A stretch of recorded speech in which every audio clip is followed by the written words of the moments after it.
tardes, buenos días o buenas noches, depende del horario en el que nos estén escuchando y viendo.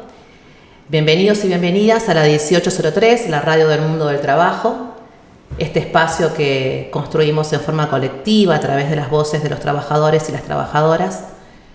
Estamos en esta quinta edición en el programa que llamamos La Película Completa, este programa donde intentamos leer, analizar y pensar también en forma colectiva las películas, ¿no? El cine, que como expresión artística también muchas veces nos sirve de herramienta o de documento histórico para poder conocer y pensar sobre todo nuestra propia historia, la historia de nuestro país y nuestra historia como trabajadores y trabajadoras, sobre todo como ciudadanos. Por supuesto no estoy sola, porque esto se hace siempre con alguien. Nos acompaña nuestra querida María del Carmen Gallo, la profe, también trabajadora de la educación, experta en cine. Así que bueno, le damos la bienvenida. Bienvenida, Marita. Muchas gracias, muchas gracias por permitirme compartir nuevamente este espacio que nos hace bien a todos y todas. Si nos querés contar bien qué película, bueno, porque les anticipo, en el marco de que estamos cumpliendo este año el 50 años del último golpe cívico-militar en Argentina, decidimos como proyecto abordar películas que nos cuenten un poco y que nos haga pensar y reflexionar esa parte de nuestra historia. Así que si querés contarnos qué película tenemos hoy y por qué la elegimos también. Sí. Fue un gran debate, discutimos mucho al respecto, pero pensamos que era necesario un tiempo para reflexionar sobre este aniversario que estamos atravesando. Vamos a ver qué películas las vamos a ir designando a medida que lo vayamos hablando, pero para el día de hoy decidimos poner en discusión una maravillosa película argentina que se llama Asesinato en el Senado de la Nación, de 1984. Ese año posterior al ascenso de Alfonsín, a la vuelta a la democracia, se estrena esta película. Es un año con muchos estrenos, ya lo vamos a ir charlando, pero nos pareció que es una película que puede darnos muchas claves de la historia, y justamente como estos 50 años hay que también leerlos en clave histórica, nos pareció propicio comenzar con esta película. Bien. No sé si nos podés contar un poco el contexto, ¿no? El contexto histórico, el contexto también un poco económico de lo que está sucediendo, porque si bien se estrena en el 84, recién arribada a la democracia, están narrando hechos de qué época. Sí, la película es un peliculón de Juan José Yusid, un director argentino que ya tenía algunas películas hechas, pero esta va a ser la primera que no va a sufrir cortes antes de ser estrenada, porque justamente las que habían sido hechas anteriormente habían sufrido la censura, porque justamente antes del 83 vivimos el periodo del último golpe que vivió nuestro país, en el cual la censura arreciaba a todas las expresiones artísticas, mucho, digamos, no solamente las expresiones artísticas, pero especialmente en ellas, en la cual no solamente se censuró, sino que se persiguió, se apresó, se torturó y se desapareció a artistas, directores como Raimundo Gleiser, como, el mismo Alterio, que hablábamos la entrega anterior, que había sido perseguido y es una de las razones su exilio, justamente, Norma Leandro, en fin, un montón de artistas argentinos que tuvieron, que irse. Esta película si bien no va a sufrir la censura, porque con la llegada de la democracia también se empieza a abrir el camino de la manera de hacer arte, en la cual leyes que habían permanecido durante todo ese periodo dictatorial que favorecían la censura van a ser sacadas, ¿no? Van a ser terminadas. Pero bueno, claro, no. Justamente el ente que clasificaba la cinematografía y justamente cumplió la función, un ente estatal justamente cumplió la función de hacer de censura y persecución política. Sí, era eso, era censura desde todo punto de vista, a la manera que todas las dictaduras lo hacen, no lo vivimos nosotros solos. En España pasó lo mismo durante el franquismo, etcétera. A ver, el cine es una manera de transmitir ideales, ya lo hablamos siempre, una manera de transmitir ideas que, por supuesto, si estas eran contrarias al orden imperante, iba a ser censurado. Así que esto ocurrió. Bueno, pero esta película, si bien se estrena en el 84, va a rememorar un hecho que ocurre en la Argentina en los años 30, en la década del 30, que es justamente un asesinato que se lleva a cabo en el Senado de la Nación. Y bueno, por eso este nombre de la película.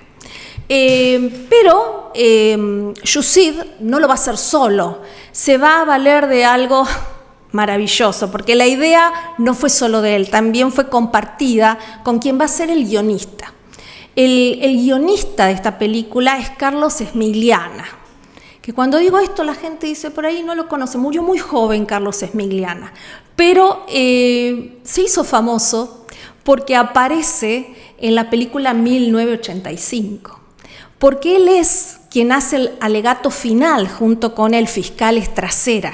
Él era un empleado judicial, pero también era un dramaturgo, y entonces hacía guiones de película. Entonces este personaje maravilloso fue el guionista de esta película. Paralelamente, mientras armaba esta película, el guión, estaba armando el alegato en contra de las juntas y lo que nosotros vamos a saber que pasó en 1985 con ese juicio. O sea, estaba ya trabajando en eso. No solamente él, también su hijo. Digo porque su hijo, que todavía vive, es un muchacho joven de nuestra edad más o menos, también participó como joven en 1985 en ese equipo que Moreno Ocampo había formado para armar la investigación. Para armar la investigación, eran todos jóvenes. Eran todos, un grupo, era Smigliana y un grupo de jóvenes que investigaban. Entonces, digamos, es como que los extremos se tocan, ¿no? Claro. Hablamos de casi dos películas. Vamos a retomar cuando Smigliana muere muy joven, muere tempranamente, a los 54, 55 años. Entonces es como que desaparece su figura, pero deja la impronta en muchas de sus películas, en los guiones sobre todo, y también él participó de un grupo muy importante en nuestro país que se ocupó justamente de ir en contra de la censura y del gobierno autoritario, como fue Teatro Abierto, junto con otros como De Checo, como Alac, como Walsh. O sea, fueron trabajadores de la cultura que se destacaron no solamente en el cine, como lo vamos a ver que va a pasar con esto, sino también en el ámbito del teatro. Bueno, el Teatro Abierto es un estandarte para la cultura argentina. Bueno, quiero decir, entonces ya lo tenemos a Yousseed, lo tenemos a Smigliana, y la tenemos también a la licenciada Mirta Lobato, que va a hacer una investigación, porque, a ver, hacer cine histórico es todo un tema. Claro. Porque tenés que investigar, no podés decir cualquier cosa en cualquier momento y en cualquier lugar. Si bien hay un hecho artístico que se antepone también, porque es una creación artística, también tiene que ser fidedigno en la mayoría de los aspectos, no podemos decir cualquier cosa. Y ella lleva a cabo una gran investigación, sobre todo con el diario de sesiones de la Cámara de Senadores, donde acontece todo esto, porque Este asesinato ocurre en el medio de un gran debate que se está llevando a cabo, que es el debate de las carnes en 1935 y que protagoniza Lisandro de la Torre. Claro, y va un poco también en el contexto económico, qué es lo que estaba pasando en ese momento con el tema de la importación de las carnes y la Argentina y Gran Bretaña, ¿no? Hay un pacto. Sí, bueno, a ver, cuando ellos toman esta película, el objetivo va a ser hablar de historia, pero yo siempre digo, lo decimos acá también, muchas veces ya lo dijimos, cuando se hace historia y se hace cine e historia, no se habla solamente del momento histórico del que estamos ocupándonos, sino que también se habla sin querer a veces del presente. Claro. Y de alguna manera hablar de esa década del 30 al director también lo lleva a hablar de esa dictadura que recientemente había terminado en la Argentina, como la dictadura que termina con el ascenso de Alfonsín, ¿no? O sea, tener atrás, tener en las espaldas toda una serie de características autoritarias que desgraciadamente tiñeron la vida de los argentinos durante tantos años. Y bueno, y es lo que él hace. Él hace esto, él habla de la década del 30 y al mismo tiempo está hablando de la década del 70, del 76 al 83 y todo lo que nosotros vivimos. Sí, con respecto a la dictadura hay una escena muy fuerte que por lo menos me llamó la atención, que es justamente la escena de la tortura.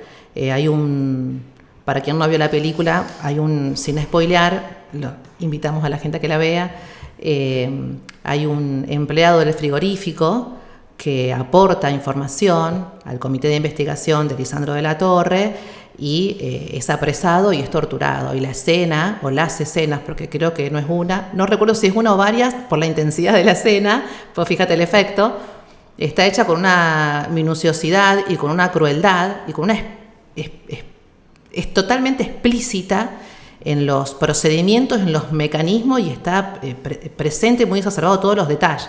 Sí, a ver, esa es otra de las características que van a tener muchos del cine que se va a hacer post-dictadura también. Hay como una presencia, como vos decís, más explícita, más expresionista, como demostrar aquello que nos hizo mal, o de lo que nos hizo bien también algunas cosas, pero como mostrarlo en demasía. Eso lo vamos a ver claramente en la película. Pero esto que vos decís es parte de nuestra lastimosa historia, porque se toma como un hecho que no se sabe si realmente ocurrió así, porque eso también lo vamos a comentar, pero el accionar sobre el cuerpo de un trabajador que pasa una información a la comisión investigadora justamente sobre las carnes que comanda Lisandro de la Torre, y este trabajador es apresado por la policía, por los servicios, y es torturado con la picana, de manera explícita. La picana, que había sido también protagonista durante la dictadura recientemente terminada, no solamente la picana, que es tristemente célebre en nuestro país porque la creó Polo Lugones, el hijo del literato, que también tenía ideas corporativistas, bueno. Pero bueno, Polo Lugones, que fue comisario de la policía, es quien crea en la década del 30 justamente la picana, y bueno, y en esta película la vemos. Pero digo, no solamente es este método de tortura explícito, sino también hay un submarino. Espantoso, pero muy utilizado también en los gobiernos autoritarios, por supuesto, como método de tortura para sacar información a los apresados, ¿no? Sí, esta cuestión de hacer la violencia tan explícita, va a pasar algo similar a lo del sexo explícito. En la posterioridad de la dictadura, yo ponía un ejemplo cuando charlábamos de esto, como en el destape que hubo en España cuando se terminó la dictadura.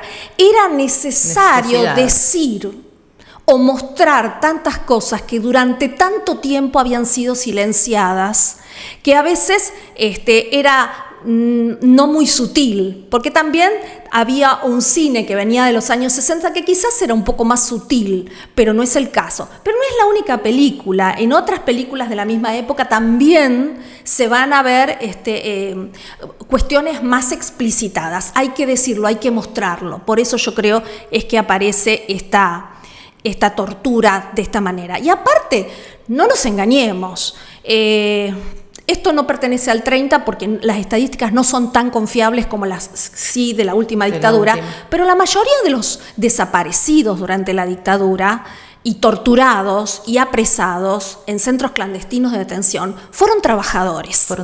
Entonces, la picana en el cuerpo de un trabajador dice mucho. No dice solamente la imagen, nos está diciendo que sí, por supuesto desaparecieron profesionales, estudiantes, que ya lo vamos a abordar ese tema también, pero la mayoría de los que desaparecieron fueron trabajadores. Y esto la película yo creo que lo marca. Lo muestra, lo marca, e inclusive el trabajador luego pierde su trabajo, por supuesto. Mira, hay muchas fuentes. Bueno, porque también esa es otra cosa, que también en el tema discursivo, en los discursos, ¿qué hay de real? ¿Cuál es el hecho real? ¿Cuál es el discurso real? ¿Y cuál es lo que se armó para la película? En la película se muestra que el trabajador, inclusive, que se queda sin trabajo, y después también hay una cuestión organizativa de los trabajadores que realiza una especie de asamblea clandestina. Sí, o no sé si es adentro de un sindicato y el sindicato llega a la policía y lo desbarata. Claro, sí. Queda ahí una cuestión bastante El tema ambigua. es así, la película también crea espacios artísticos, donde hay una dramaturgia creada para tener determinado efecto sobre el espectador sin necesidad de mentir en lo que se dice. Pero hay varias fuentes. Una es esta, de que este trabajador se acerca a la comisión investigadora y da el nombre de un lugar para que esta gente pueda descubrir, ¿no? Pruebas. Pero también hay quienes dicen que fue Palacios, que era también un legislador en ese momento, a quien llegan estos trabajadores con la información. Y Palacios se lo pasa a Lisandro de la Torre. Y después Palacios, cuando los echan, porque sí, los echan del trabajo, porque descubren esto que hicieron, le consigue un trabajo nuevo a estos muchachos. ¿Y sabe dónde va a conseguir trabajo Palacios? Según cuenta la historia, en YPF. Le consigue trabajo. En la creada no hacía mucho tiempo, en la época de Alvear, YPF, para que puedan volver a trabajar.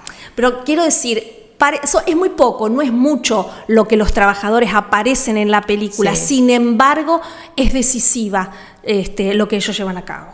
Exacto. Sí. Y ahora que me decís de buscar trabajo, hay una escena en donde el asesino va a buscar trabajo y aparece una esvástica en la oficina. Sí. Es como un... Sí, ahora llegamos a eso, pero para que no nos vayamos tanto, yo me quedé pensando en esto que vos decías de qué es verdad y qué no. Exacto.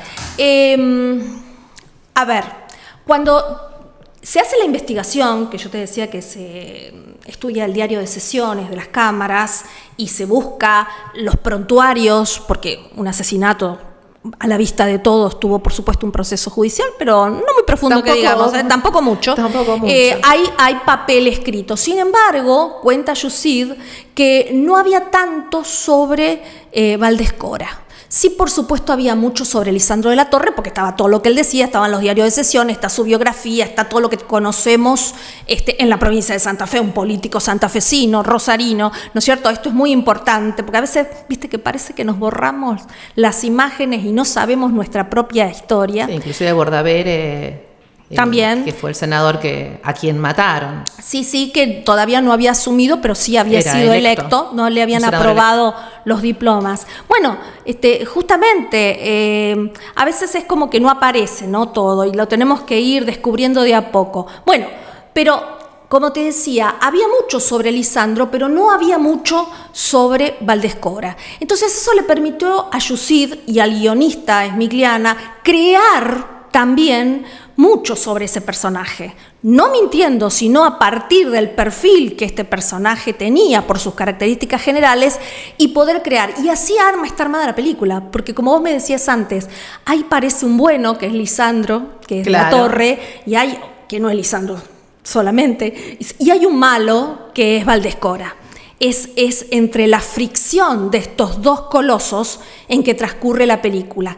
Y la película está armada a partir de la articulación de distintas declaraciones que van haciendo las personas a posteriori del asesinato y de la participación de Valdescora en ese asesinato. Entonces, cuando la película es eso, una articulación de voces. Sí, que inclusive eso también llama la atención de la manera que vos decís que se está articulando. Constantemente la película va entre los testimonios y los hechos. Los testimonios y los hechos. Entonces uno puede ver también inclusive todo ese juego y a veces ciertos testimonios, cómo de alguna manera van acomodando los discursos y vos en los hechos se contraponen. Sí. Claro, también pensemos que Smigliana buscó también un efecto en esos discursos. Se acercan mucho a lo que fueron realmente, pero sin duda que debe haber un impacto en algunas cosas, en algunas frases que dijo, porque a él es al que le debemos el nunca más. O sea, no perdamos esto de vista. Claro. Ese alegato que hace Estracera en el juicio a la Junta, entonces es la misma lapicera la que escribe, es la misma cabeza la que está pensando esto. Así que bueno, eso nos permite pensar un poco. Bueno, y después con respecto a los discursos, un poco... Quizás no sé si quedó el tema del conflicto económico y el posicionamiento de muchos legisladores para resguardar ciertos intereses extranjeros en pos de un detrimento quizás de una cuestión económica, un desarrollo económico local o nacional, para decirlo de mejor manera. Y bueno, me parece que esta cuestión de el defender los intereses de pocos corporativos en detrimento de los intereses nacionales o populares, me parece que es algo que inclusive hoy mismo lo vemos, ¿no? Y lo palpamos en nuestra realidad actual. Porque yo había una corrupción institucional, había también una violencia política, había también unas cuestiones de privilegios, por parte de la élite, por parte de ese grupo cerrado. Y entonces, bueno, yo digo, esta violencia política, como todavía hoy en día lo podemos ver, inclusive... En el presente, también es como que nos aparecen cosas. Y en el recinto parlamentario también, ¿no? Sí. Los discursos violentos. Sí. No solamente los discursos, también hechos violentos. También en hechos. Que podemos ver posteriormente. Pero esto que vos decís es muy importante, porque no lo dijimos, pero en 1930 se lleva a cabo el primer golpe de Estado que vive la República Argentina, en la cual se voltea el gobierno de Hipólito Yrigoyen. Esto lleva un año casi, Uriburu, quien da ese golpe en el poder, pero prontamente es reemplazado, digamos, por el gobierno de Agustín Pedro Justo, que tiene como su vicepresidente a Roca. Que lo vemos, ya vamos yendo. Sí, hacia Roca Ranciman. Este sector que llega al poder mediante el fraude, este periodo se conoce como la década infame o el fraude patriótico, irónicamente, por supuesto, nos habla justamente de un periodo caracterizado por todo esto más, el autoritarismo, la censura que decíamos, la corrupción, los negociados de ciertos sectores vamos a hablar como corresponde, de un sector del poder que es la oligarquía, ¿no? La oligarquía ganadera, que es la que se ve en este momento, pero es la que expresa sus tejes y manejes para verse beneficiado. En realidad este periodo, esta década del 30, a partir del 31, del 30 por supuesto con el golpe, es como que podríamos hablar de una restauración conservadora. Porque nosotros durante mucho tiempo tuvimos un determinado establishment montado que se va a tambalear un poco con la llegada de los sectores populares por el radicalismo. No nos olvidemos que en ese momento histórico, en el 16, cuando Irigoyen llega a su primera presidencia, es la llegada de sobre todo sectores medios populares que llegan a la Casa Rosada.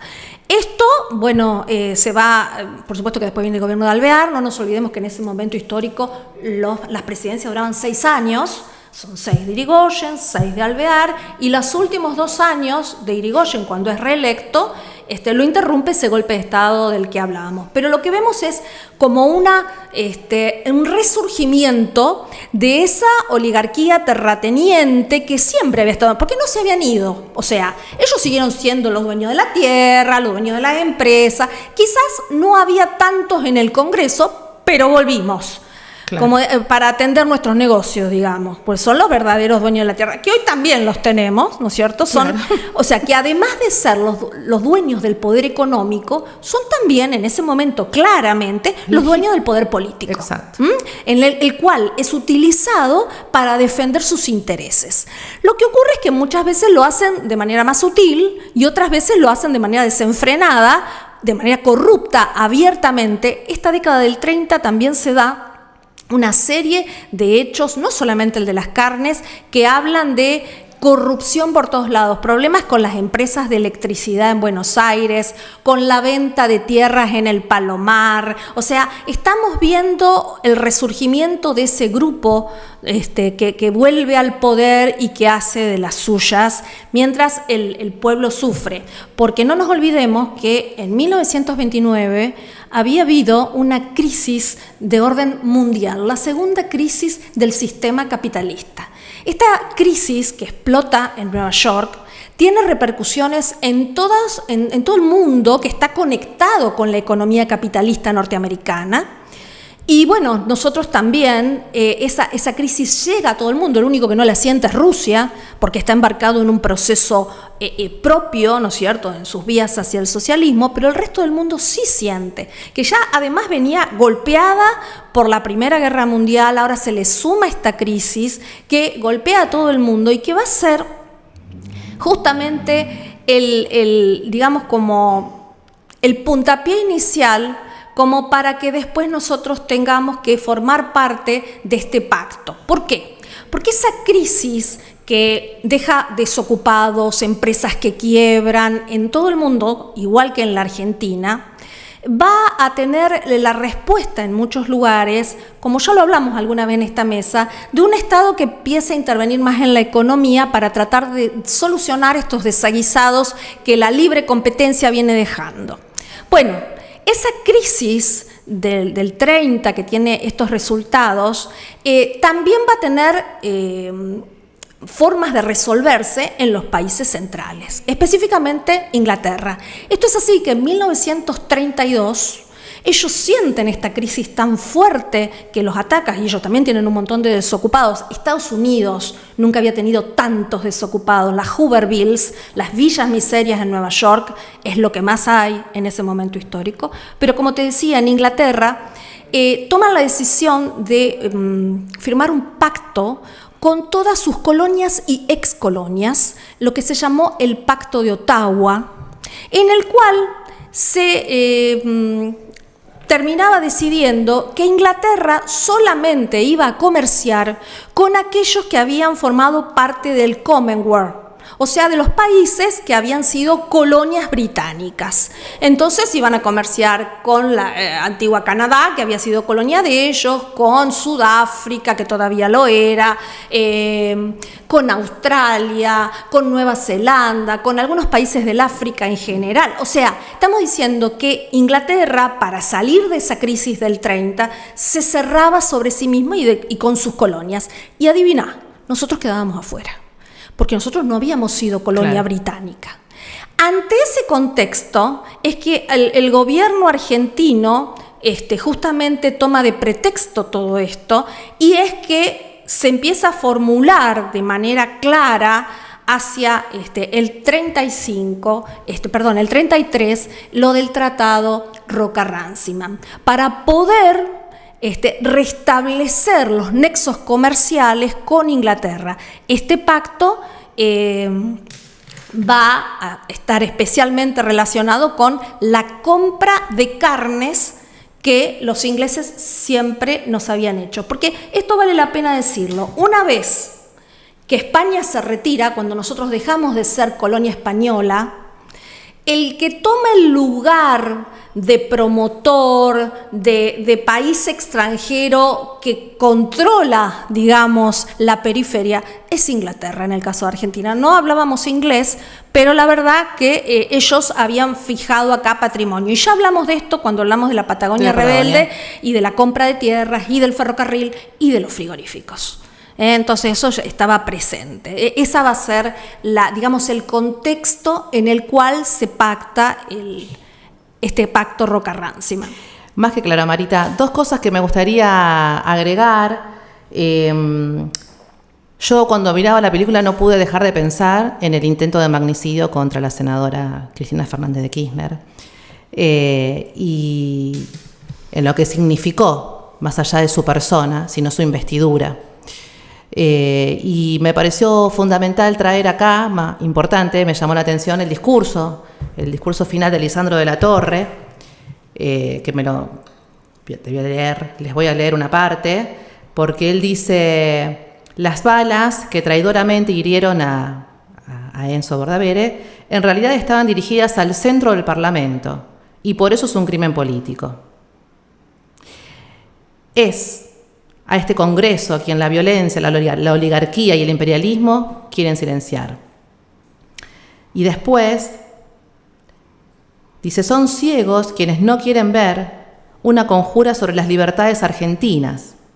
Estamos como hace medio siglo queriendo organizar la democracia, pero confío, y es mi última confianza, de que el pueblo argentino tarde o temprano sabrá reconquistar y defender su libertad, ¿no? Las balas que él dice en realidad fueron para el Parlamento, fueron a la democracia, al corazón de la democracia. Sí, yo coincido con estas palabras, sean o no de la Torre. Sin duda yo creo que esas balas atentan contra el sistema democrático y contra la Iglesia del sistema democrático, que es el Parlamento, justamente, que es donde se llevan a cabo las leyes. Yo creo que esta película, yo lo charlaba el otro día, es como el huevo de la serpiente, ¿no? Es como que nos da un montón de claves para poder entender mucho de lo que pasó después. Porque si bien este es un hecho puntual, está el conflicto creado por las carnes, y hay un montón de cosas que podemos también agregar, nos permite ver a esa clase dirigente, esa oligarquía, cómo se hace del poder y el tamaño que tiene. Hay escenas en la película fabulosas que nos permiten ver esto. Hay una escena en la cual está el personaje que no tiene nombre, ¿no? Este personaje tiene un nombre, pero no sabemos si es real. Se enfrenta con Valdés-Cora, este señor de la oligarquía ganadera, y hay como una discusión, y hay golpes, hay violencia. Y a pesar de eso, cuando termina esa violencia que le propina este señor a Valdés-Cora, él le termina diciendo que él lo quiere porque él es como su padre. Y esto es realmente muy sintomático, porque es como que esta clase dirigente, esta oligarquía, necesita de esa mano de obra violenta, perversa, para hacer esos manejes sucios, como va a terminar haciendo, para que termine después beneficiándose. Claro, necesita de la mano de obra violenta, sucia, y también de un debilitamiento de las instituciones, que es lo que intentan, volviendo a la actualidad, ¿no? El intento de debilitar las instituciones democráticas, sobre todo, cuando me parece que es importante esto, rescatar la importancia de lo que es tener instituciones democráticas fortalecidas, porque justamente es quien nos garantiza la mediación entre los intereses. Exacto. Y aparte, vos decías recién el tema de la esvástica. Cuando uno la ve, uno dice, una esvástica acá en la Argentina. Bueno, lamento decirles que a partir del 32 en nuestro país, en realidad desde que Hitler asciende al poder en Alemania, el poder del país, porque en ese momento se convierte en el primer mandatario alemán, las embajadas van a tener como la misión de difundir esas ideas nazis que funcionaban allá. Bueno, y acá el Partido Conservador va a ser uno de los que lo tome, pero no es solamente eso, en toda la década del 30 lo vamos a ver. Hay un evento que se da en 1938, pero es el último, pero hubo 3, en el Luna Park. El Luna, tenés que llenar el Luna Park, donde se reúnen justamente las juventudes hitlerianas para festejar nada más y nada menos que la anexión de Austria a la Gran Alemania. Si vos ves fotos, vamos a tratar de poner fotos para que la gente pueda ver, lo que uno ve allí parece un acto de Berlín, no lo podés creer, y es el Luna Park de Buenos Aires. Quiero decir, muchas veces pasan cosas mucho más cerca de nosotros y que con el paso del tiempo hemos olvidado. Y me parece que por acá es por donde tenemos que ir, porque si hay algo que ha hecho que las asociaciones de derechos humanos pervivan y lleguen a sus objetivos, es justamente el rescate de la memoria, ¿no? Sin ella no podríamos hoy estar hablando como lo estamos haciendo. Y si la perdemos, perdemos parte de lo que fuimos y también perdemos parte de una manera de crear futuro. Entonces, bueno, creo que es importantísimo. Quiero destacar, ya nos vamos, debe ser, porque no sé cuánto hace que estamos charlando, ¿hace mucho? No sé, ya nos van a hacer Quiero destacar los artistas que tenemos en esta película, porque son uno mejor que el otro. No solamente Pepe Soriano y Miguel Ángel Solá, Miguel Ángel Solá está considerado el papel mejor que hizo en toda su carrera.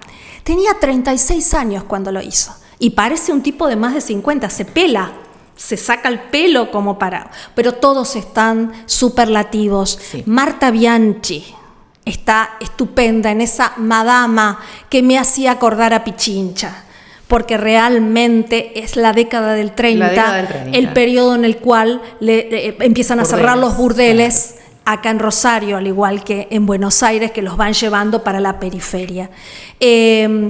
Y una exquisita, trabajadora, que es Ana María Picchio.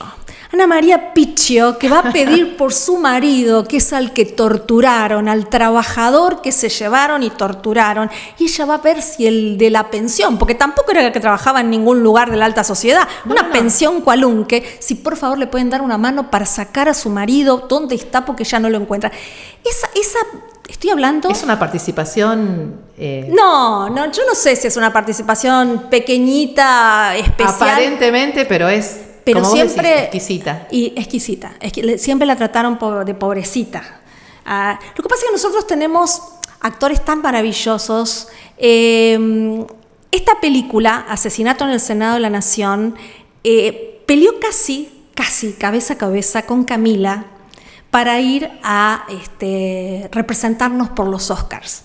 Y después se eligió Camila, fue Camila la que fue, porque las dos se estrenaron en el 84. En el mismo año. Sí, en el 85. Y vos fíjate, no es en vano todo lo que se viene dando, porque al poder cultural internacional, a los grandes premios, también les interesan estas cosas, porque en el 86 gana La Historia Oficial.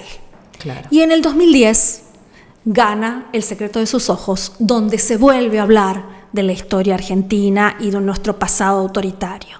Así que bueno. Bueno, acá estamos, Marita, desde este espacio en la 1803, también haciendo memoria, rescatando la memoria y ayudando, poniendo nuestro granito de arena para, como vos decías, para no olvidar, para tener presente los sucesos históricos y para poder contribuir a que la memoria se siga sosteniendo, la memoria colectiva, la memoria de nuestra nación.